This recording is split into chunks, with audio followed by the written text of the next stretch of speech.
Good morning students. आज हम हिंदी क्षितिज के अध्याय 2 कवि तुलसीदास जी द्वारा लिखित महाकाव्य रामचरितमानस के राम लक्ष्मण परशुराम संवाद बालकांड का अध्ययन करेंगे। पहले 3 पद हम कर चुके हैं। अब इसमें क्या है कि जब सीता स्वयंवर में राम ने शिव का धनुष तोड़ा तो यह देखकर परशुराम अत्यंत क्रोधित हो गए और उन्होंने यह जानना चाहा कि यह धनुष किसने तोड़ा है। राम के विनम्र वचन कि यह धनुष आपके किसी दास ने तोड़ा होगा, परंतु वे परशुराम के क्रोध को शांत नहीं कर सके।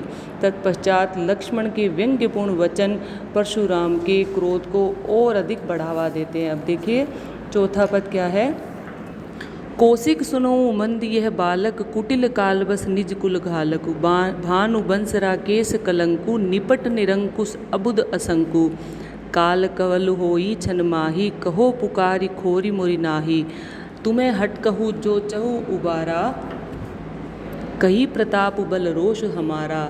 लखन कहे मुनि सुजस तुम्हारा, तुम्हें अच्छत को बरने पारा। अहे मुहु तुम आपनी करनी, बार अनेक भांति बहु बरनी। नहीं संतोषत पुनि कछ कहू, जनि रिस रोकित सौ सुख दुख सहु। वीर व्रती तुम धीर अछोबा, गारि देत न पावो शोभा। सूर समर करनी करही, कई न जनावही आपु। विद्यमान रन पाई रिपु, कायरि प्रथम प्रतापु। पहले इसका प्रसंग होगा क्या कि प्रस्तुत काव्य पंक्तियाँ हमारी पाठ्य पुस्तक हिंदी क्षितिज के कवि तुलसीदास द्वारा रचित रामकनिष महाकाव्य के बालकांड से अवतरित है। इस अंश में लक्ष्मण के अपमानजनक व्यंग्य वचनों से क्रोधित परशुराम विश्वामित्र से उन्हें समझाने के लिए कह रहे हैं क्या कि कौशिक सुनो मंद यहु बालक। कौशिक यानी विश्वामित्र। परशुराम ने विश्वामित्र से कहा, हे विश्वामित्र, कौशिक यानी विश्वामित्र, सुनो मंद यह बालक लक्ष्मण अत्यंत बुद्धिहीन और कुटिल स्वभाव वाला है। कुटिल काल बस निज कुल घालक। और कुटिल बुद्धि वाला यह बालक काल के वश होकर अपने कुल का नाश कराएगा। भानुवंश राकेश कलंकु, निपट निरंकुश अबुद असंकु।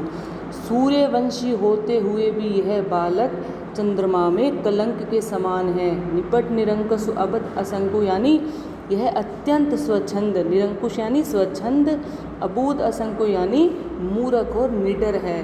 काल कवल होई क्षण माई, कहो पुकारी खोरी मोहु नाई। यह एक क्षण में मेरे हाथों से मारा जाएगा। कहो पुकारी खोरी मोहु नाही। मैं पुकार कर रहा हूँ कि फिर मुझे दोष मत देना। मैं बार बार तुम्हें बता रहा हूँ कि अभी इसे मना लो। तुम हटकऊ जो चहु उबारा। तो फिर से यदि आप इसे बचाना चाहते हैं, तुम हटकऊ जो चहु उबारा, यदि आप इसे बचाना चाहते हैं तो कही प्रताप बल रोष हमारा, तो इसे मेरे प्रताप बल और क्रोध का परिचय दो। लखन कहयो मुनि सुजस तुम्हारा, तुम अच्छत को भरने पारा। यह सुनकर लक्ष्मण ने क्या कहा कि हे मुनीश्वर, आपके रहते क्या है कि मुनि सुजस तुम्हारा, तुम अच्छत को भरने पारा, कि आपके रहते आपके यश का वर्णन भला कौन अच्छी तरह से कर सकता है। आपने अब तक मुँह से अपने कार्यों की प्रशंसा की है। अपने मुँह तुम अपनी करनी, बार अनेक भांति बहु बरनी। तुमने अपने मुख से बहुत बार अपने कार्यों की प्रशंसा की है। नहीं संतोष तो पुनि कछु कहूँ। यदि अब भी तुम्हें संतोष नहीं प्राप्त हुआ तो तुम अपने बारे में कुछ और भी कहिए। जानि रिस रोक दुसौ दुख सहु। क्यों अपने क्रोध को रोक कर बेवजह का दुख सहन कर रहे हैं।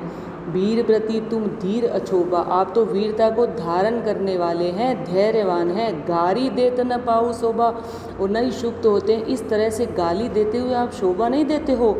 सूर समर करनी करई, कई न जनावई आप। विद्यमान रन पाई रिपु, कायर कथई प्रतापु। शूरवीर जो होते हैं वो युद्ध में खुद वीरता का प्रदर्शन किया करते हैं। वे अपने मुंह से अपनी प्रशंसा नहीं करते। विद्यमान रन पाई रिपु, कायर कथई प्रतापु। कायर लोग ही युद्ध में शत्रु को सामने देखकर अपनी वीरता की डींग हाँका करते हैं। अर्थात जो वीर होते हैं वो केवल अपने शब्दों के द्वारा, अपने मुख के द्वारा अपनी वीरता का प्रदर्शन नहीं करते, अपितु क्या करते हैं, युद्ध क्षेत्र में अपने वीरता का परिचय वे अपने शस्त्रों के द्वारा देते हैं।